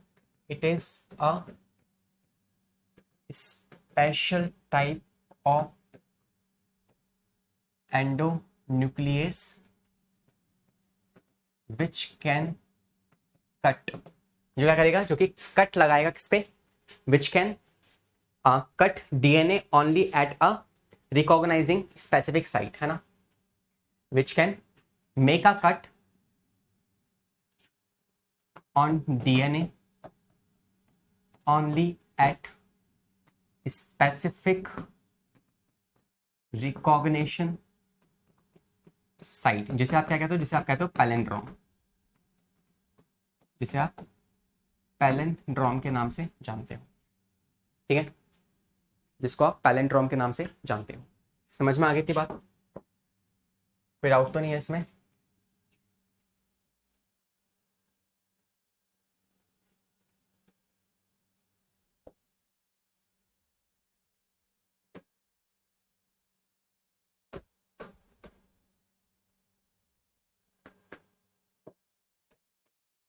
ठीक है, तो इसको रीड कर लेना ध्यान से। रेस्ट्रिक्शन एंजाइम की डेफिनेशन ये होती है एंडोन्यूक्लियस की, है ना, और आपके पास पैलिंड्रोम जो है उसको वहां पर जाके काटने वाला होगा। ठीक है। तो मान लो आपका एक लंबा सा क्या है, आपको एक लंबा सा आपका डीएनए मिला था आपको, लेकिन ये पूरा डीएनए आपको नहीं चाहिए, आपको सिर्फ ये वाला पार्ट चाहिए, और इस वाले पार्ट में आपका एक सीक्वेंस है जैसे GAATTC। तो ये वाला पार्ट अगर आपको काटना है तो यहाँ से कौन काटेगा, आपका रेस्ट्रिक्शन एंडोन्यूक्लियस। न्यूक्लियस मतलब न्यूक्लियस का ये जो डीएनए है इसे काटेगा, और एंडो मतलब ये बाहर से कहीं नहीं काटेगा, ये कहीं बीच से किसी भी पार्ट में काट सकता है इसके, ठीक है। अब ये आपके दो तरह के कट लगाएगा, एक को आप कहते हो स्टिकी कट और एक को आप कहते हो ब्लंट कट, वो समझ लो फटाफट से, ठीक है। फिर आगे वाले पार्ट जो है थोड़े से ईजी है, स्मूथ चलेंगे, फटाफट से हो जाएंगे। अभी वाला जो पार्ट है थोड़ा सा देखो इसको ध्यान से, ठीक है। तो अब हम बात करते हैं, दो तरह के कट हैं आपके, कौन कौन से, स्टिकी कट है और एक आपका ब्लंट कट है। एक आपका स्टिकी कट है और एक आपका ब्लंट कट होगा। तो इसकी बात करते हैं। तो अगर मैं पहले बात करूं आपके स्टिकी कट के बारे में, देखो तो हमें दो तरह के कट मिलने वाले हैं। जो आपका रेस्ट्रिक्शन एंडोन्यूक्लियस है,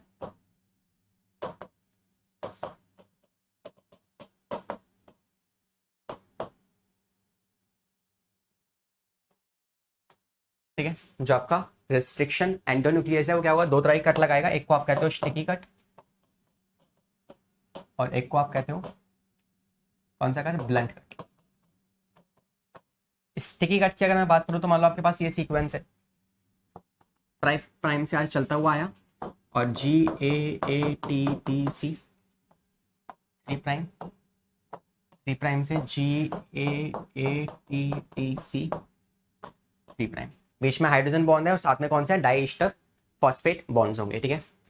अब अगर को मैं आपसे कहूं कि भाई एक एंडोन्यूक्लियस आया और उसने कहां से कट लगाया, उसने कट लगा दिया कुछ बीच में से, यहां से कट लगा दिया और यहां से कट लगा दिया, ठीक है।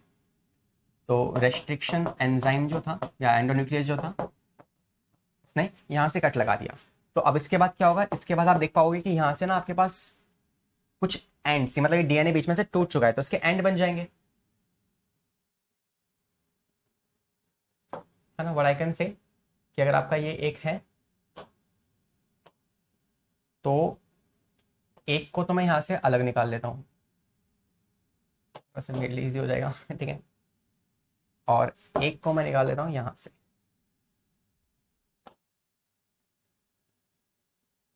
ठीक है। देखो ध्यान से, मैंने क्या किया, इस वाले एंजाइम ने, अरे ये वापस कैसे आ गया, तो ये जो आपके पास डीएनए का सीक्वेंस था, है ना, ये वाला जो डीएनए का सीक्वेंस था इसको अपन लोगों ने काट डाला, ठीक है। ये जो आपका डीएनए का सीक्वेंस था इसको अपन लोगों ने काट डाला, और यहां से हमें मिल गया एक कट इस तरफ, एक कट इस तरफ, तो हमारे पास यहाँ पे ना दो वो बन गए हैं, क्या बन चुके हैं, एंड्स बन चुके हैं जो कट हो चुके हैं यहाँ से, एक तो ये वाला पार्ट और एक ये वाला पार्ट, इन्हें आप कहते हो ब्लंट कट्स। तो एक कट तो ये मिलता है, हमें ब्लड कट में इंटरेस्ट नहीं है, हमें चाहिए भाई स्टिकी एंड्स ताकि हम उन्हें तोड़ के जोड़ सकें आपस में, ठीक है। तो ये होता है एक ब्लंट कट, और एक कट और है हमारे पास जो क्या है, जो क्या है, ये पहला वाला कौन सा कट है, ये आपका है ब्लंट कट, और एक होता है हमारे पास स्टिकी कट। हमें चाहिए स्टिकी कट, जितने भी आप पढ़ने वाले हो अपने सिलेबस में वो सारे कौन से कट हैं, स्टिकी कट्स होते हैं, ठीक है। तो मान लो कि आपके पास, मान लो ये एक सीक्वेंस था 5 प्राइम से लेके GAATTC 3 प्राइम, और फिर 5 प्राइम से लेके GAATTC 3 प्राइम, ठीक है। तो अब इस बार जो एंडोन्यूक्लियस आया है उसने कहां से काटा, इस बार उसने काटने की कोशिश की, कुछ आया वो इस तरीके से बीच में से आया और फिर यहां से कहीं और कट लगा दिया उसने, वाले यहां पे कट लगा दिया, और दूसरे वाले में कहां कट लगा दिया, दूसरे वाले में यहां कट लगा दिया, ठीक है। आया तो वो यहीं पे था इस तरीके से, लेकिन फिर ऐसे मुड़ के उसने यहाँ पे कट लगा दिया, और बीच में आया और उसने इस जगह पे आके यहाँ से कट लगा दिया, और यहाँ से एक कट लगेगा मतलब, और यहाँ से एक कट लगेगा।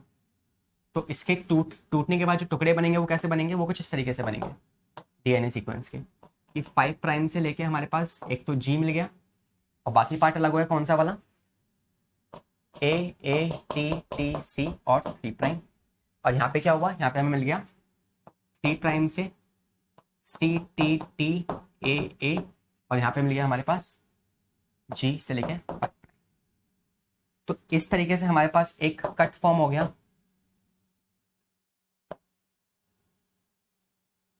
ये और ये, इस वाले को आप कहते हो स्टिकी एंड। हमें इसका काम होने वाला है, ठीक है। ये होता है कि आपका स्टिकी एंड। समझ में आ गया आपको क्या होते हैं स्टिकी एंड और क्या होते हैं आपके दूसरे ब्लंट एंड्स, ठीक है। तो अब देखो, मान लो कभी अगर हमें इन्हें जोड़ना होगा तो उसमें कौन आएगा, उसमें आपका दूसरा वाला एंजाइम काम आएगा, लाइगेज। तो एक बार एंजाइम के नाम वापस से रिवाइज करते हुए चलो। देखो एंजाइम कौन सा है, पहला रेस्ट्रिक्शन एंजाइम जो कि रेस्ट्रिक्शन एंडोन्यूक्लियस है, वो डीएनए को पैलिंड्रोम पे कट करता है। दूसरा लाइगेज, कट करने के बाद जोड़ना होगा तो लाइगेज उसे जोड़ देगा, है ना। गेज मतलब लाइगेज है ना, आपस में जोड़ने वाला, ठीक है। ब्लंट कट और आपके स्टिकी कट दोनों समझ में आ गया आपको, ठीक है। इसके बाद नेक्स्ट देखो, अब ऐसा काम क्या है कि मान लो आपके पास कोई एक आपको प्लाज्मिड मिला इस तरीके से, है ना, ठीक है। तो आपको इस तरीके से मान लो एक प्लाज्मिड मिल गया और यहाँ पे इसके अंदर आपका ये डीएनए है, सर्कुलर डीएनए प्लाज्मिड, ठीक है। इसमें यहाँ पे आपकी सीक्वेंशियल डाइज है, आपको यहाँ से काटना है मान लो, ठीक है। तो यार इस वाले कोई पार्ट को छोड़ो, पहले आप ये देख लो। इतना पार्ट समझ में आ गया आपको क्या क्या होते हैं आपके पास कट्स वगैरह और डीएनए कैसे कैसे काटता है। तो हमारे पास लास्ट में क्या बचा था, आपका डीएनए बचा था। डीएनए को हमने काटना स्टार्ट किया और अपने जीन को निकालने की कोशिश की है, ठीक है। और हम क्या निकाल रहे हैं, आपका जीन निकाल रहे हैं। क्या निकाल रहे हैं, आपका जीन अब हम निकाल रहे हैं, ठीक है। एक बात और सुन लो कि जो हम रेस्ट्रिक्शन एंजाइम में पढ़ के आए ना, पहली बार इस रेस्ट्रिक्शन एंजाइम की डिस्कवरी कैसे की गई थी उसको देख लेते हैं एक बार, ठीक है। आगे देखो, तो how restriction enzyme was discovered, how restriction enzyme was discovered. पहली बार रेस्ट्रिक्शन एंजाइम कैसे डिस्कवर हुआ था, तो उसके लिए आपको समझना पड़ेगा कि मान लो ये आपके पास एक सेल है ना, ये कौन सी सेल है, ये एस्ट्रीशिया कोलाई है। साइंटिस्ट ने क्या पाया कि यार एस्ट्रीशिया कोलाई जो एक बैक्टीरिया है ना, इस सेल पे एक बैक्टीरियोफेज नाम का एक वायरस होता है जो बैक्टीरिया को मार देता है। वो आ तो रहा है लेकिन इस वाली सेल को मार नहीं पा रहा, क्या समझे। तो ऐसा क्या है कि इस एस्ट्रीशिया कोलाई या जो ये जो बैक्टीरिया है, इसमें ऐसा क्या है कि वायरस जब इसको मारने आ रहा है तो वायरस इसको मार नहीं पा रहा, इसके पास ऐसा क्या है। तो उसमें पाया गया कि यार ये जो सेल है ये कुछ काम कर, ये कुछ एंजाइम बनाती है अपने अंदर।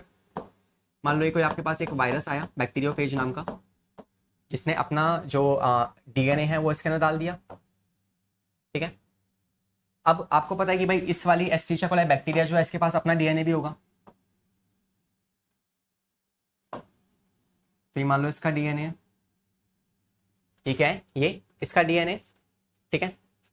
और इस वाले डीएनए पे मान लो हमें दो तीन क्या मिल गई, पैलिंड्रोम मिल गई। एक ये वाला पैलिंड्रोम, एक ये वाला पैलिंड्रोम, एक ये वाला पैलिंड्रोम मिल गया। दिस इज पैलिंड्रोम साइट, जहाँ पे एक पैलिंड्रोम साइट क्या होता है, जहाँ पे जाके एक रेस्ट्रिक्शन एंडोन्यूक्लियस जाके उसे काट देता है उस साइट को, ठीक है। तो हमने पाया कि यार ये जो सेल है ये अपने अंदर एक एंजाइम प्रोड्यूस बना रही है, जिसे आप कहते हो, जिसका नाम आप देते हो मिथाइलेज।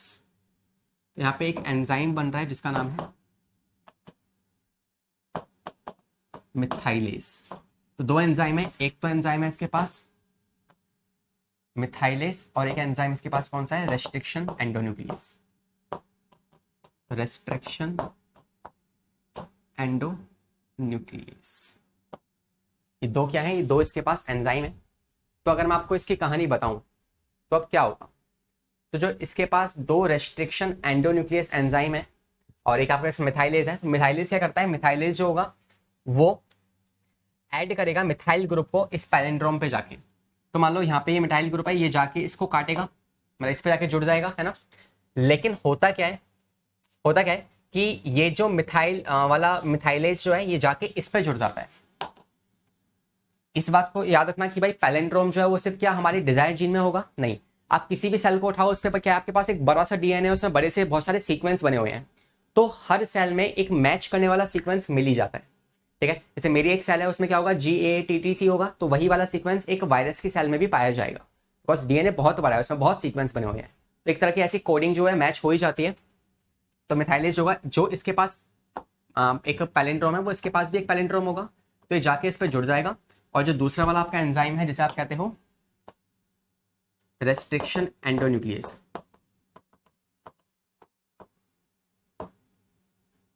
वो क्या करेगा, वो जाके इसको इस तरीके से कट कर देगा।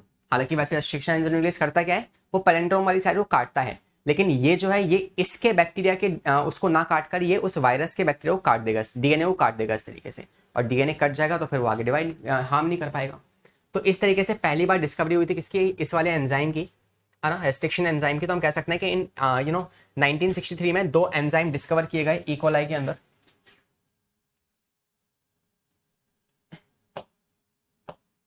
ठीक है।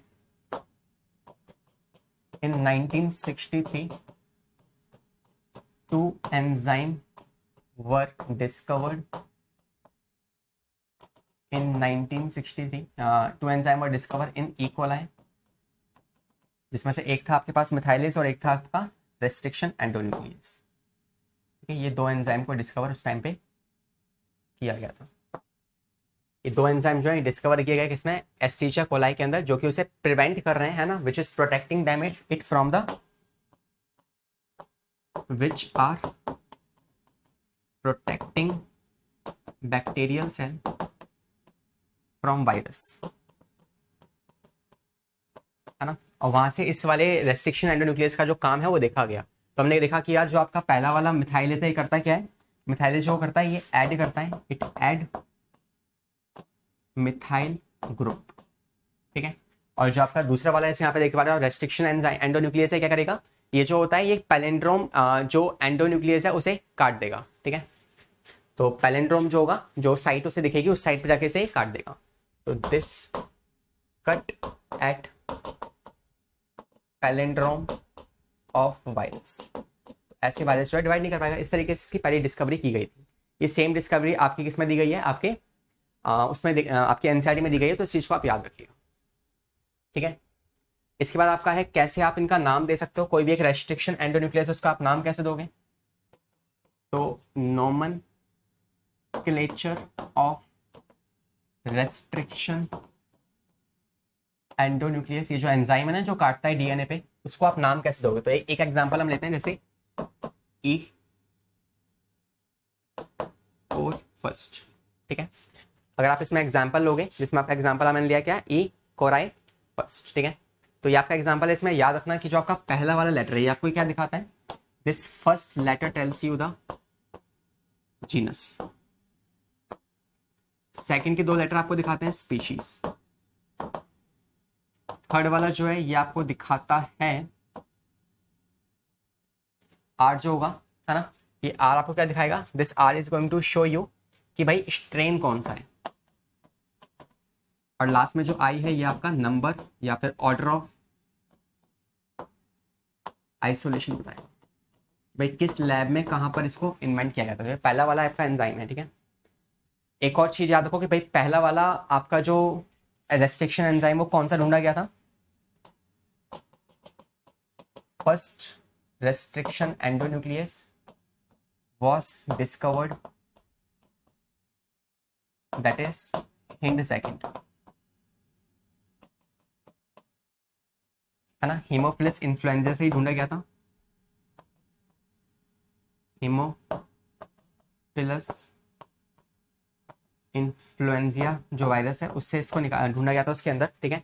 तो हिंड HIND सेकंड क्यों है भाई, फर्स्ट होना चाहिए, लेकिन क्या हुआ कि पहले देखा गया कि यार इससे पहले कोई एक ऐसा आपके पास हिंड सेकंड जो है वो रेस्ट्रिक्शन एंडोन्यूक्लियस हम पहले ढूंढ चुके हैं। तो उसके बाद जब हमें पहली बार पता लगा कि भाई ये होता है ऐसा एंजाइम, तो उससे पहले एक ऑलरेडी हम खोज चुके हैं, मतलब लेबोरेटरी में एक ऑलरेडी पड़ा हुआ था, उसको नाम नहीं दिया था हमने, तो इसलिए उसको हमने पहले पोजीशन दी और इसको हमने सेकंड पोजीशन दी। बट पहली बार जब फिगर आउट किया, देखा गया, वो कौन था, वो यही वाला था। तो हिंड सेकंड जो है that is the first restriction endonuclease जो कि ढूंढा गया है।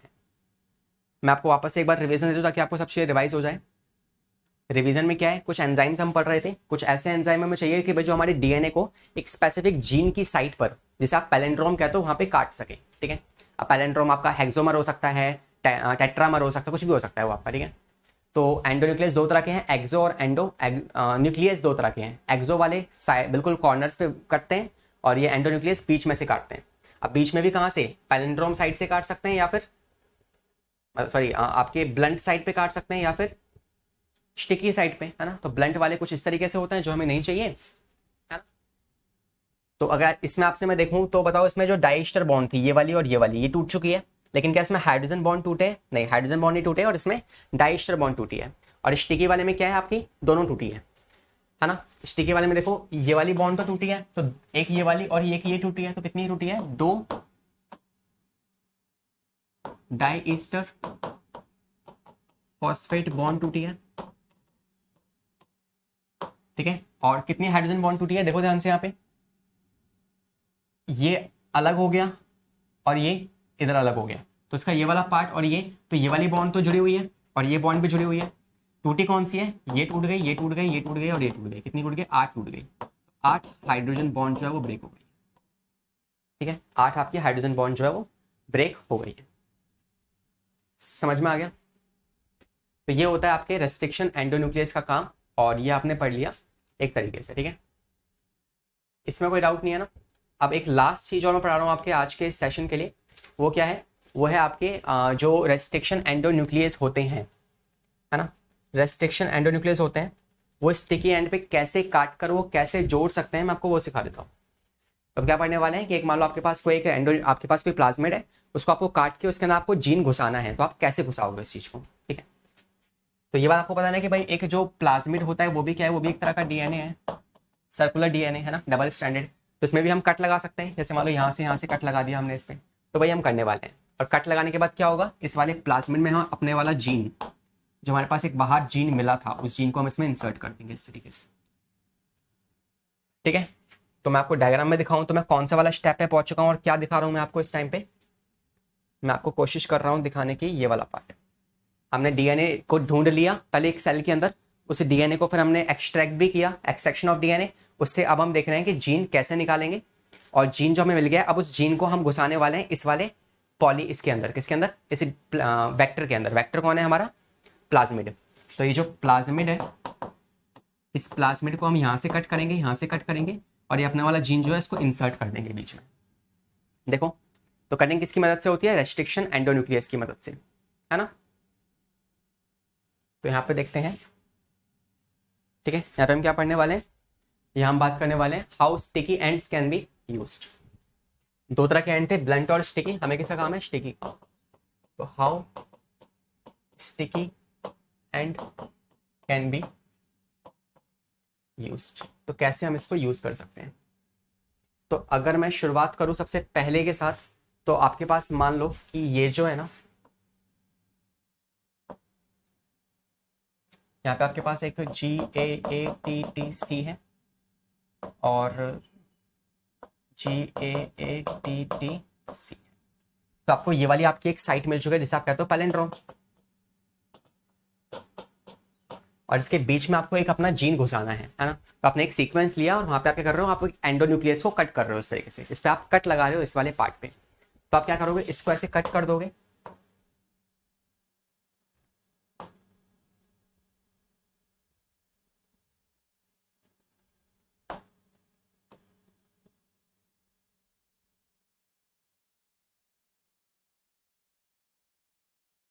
ठीक है। ऐसे आपने इसको यहाँ से काट दिया, कैसे काटा, एक जो एंडोन्यूक्लियस है उसने कहाँ पे कट लगाया, उसने कट लगाया इस जी वाले पोर्शन पे,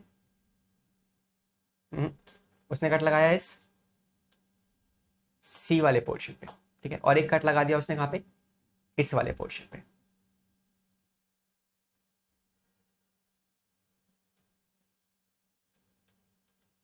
एक मिनट, इस डायग्राम को वापस बना दो, बढ़िया है।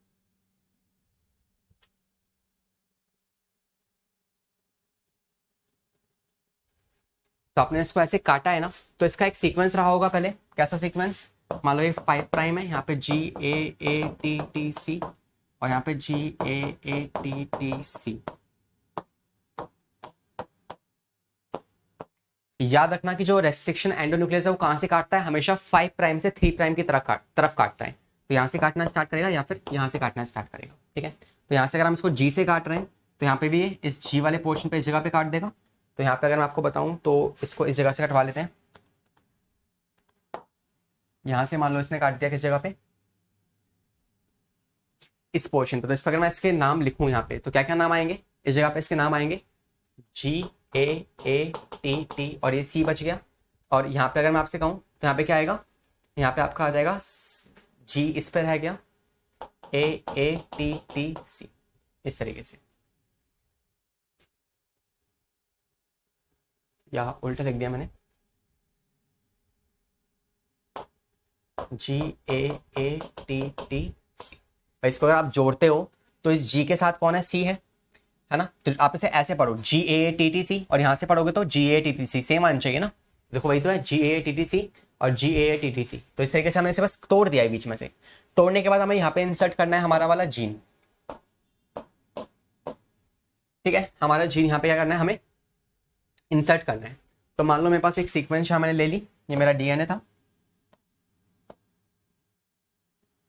GAATTC और फिर ये मेरा DNA था। DNA के दो मेरे पास क्या थी, स्ट्रैंड्स थी।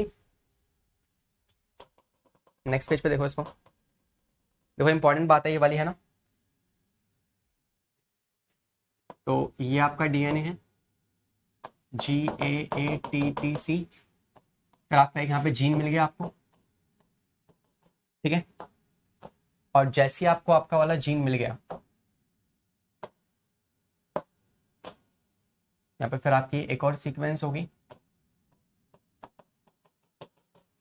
और फिर यहाँ पे आपका DNA होगा। तो आपने क्या किया, आपने ये जीन निकाल लिया, ठीक है। लेकिन जीन को आपने कैसे निकाला, ताकि आप इसे जोड़ भी पाओ इस वाले पोर्शन पे। तो अगर आपको यहाँ पे जोड़ना है तो आपको इसके कैसे वाले एंड चाहिए होंगे, आप इस जीन को कुछ इस तरीके से काटोगे कि यहां से कटा हुआ जीन इस वाले पोर्शन पे जुड़ पाए। किस पे, इस वाले पोर्शन पे।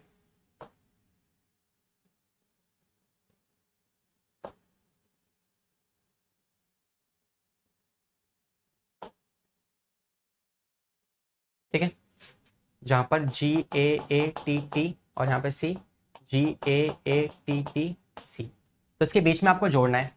तो आपने इसे कैसे काटा, आपने इसको कुछ इस तरीके से काटा कि ये जो आपके पास अब जो जीन निकल के आया है, इस जीन की एक तो ऊपर की तरफ साइट होगी और एक नीचे की तरफ साइट होगी।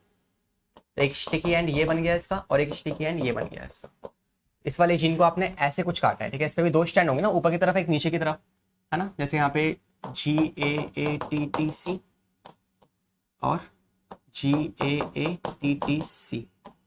तो आपने इसको कुछ ऐसे काटा कि आपको यहाँ पे C के बाद ये चाहिए। तो C के बाद अगर आपको इसको जोड़ना है तो इसको यहाँ से काटना पड़ेगा कि ये वाला पोर्शन मिल जाए आपको, है ना। और ये पोर्शन ऐसे मिल गया आपको, और यहाँ से ऐसे यहाँ पे होगा आपके पास GAATTC। यहाँ से क्या जोड़ना है आपको, ये वाला पोर्शन जोड़ना है।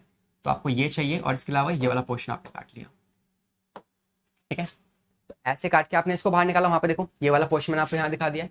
अब इसे उठा के आप यहाँ पे ज्वाइन कर दोगे। तो जब इस वाले जीन को, ठीक है, आप इस तरीके से ज्वाइन कर रहे होगे, इसमें घुसाना है आपको, ठीक है। तो अब ज्वाइन करने के बाद क्या होगा, कुछ ऐसा स्ट्रक्चर आपको मिल जाएगा।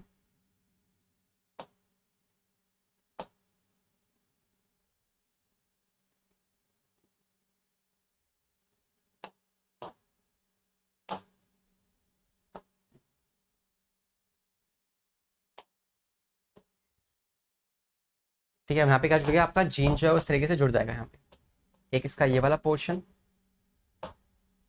और इसका दूसरा वाला पोर्शन यहाँ जुड़ जाएगा इस तरीके से, और ये आपका जीन ऐसे ही इसमें फिट हो गया, है ना। तो आपने अपने प्लाज्मिड के अंदर इस तरीके से एक जीन को फिट कर दिया बाय द स्टिकी एंड्स, और किसकी मदद से, एक एंजाइम जिसका नाम है रेस्ट्रिक्शन एंडोन्यूक्लियस।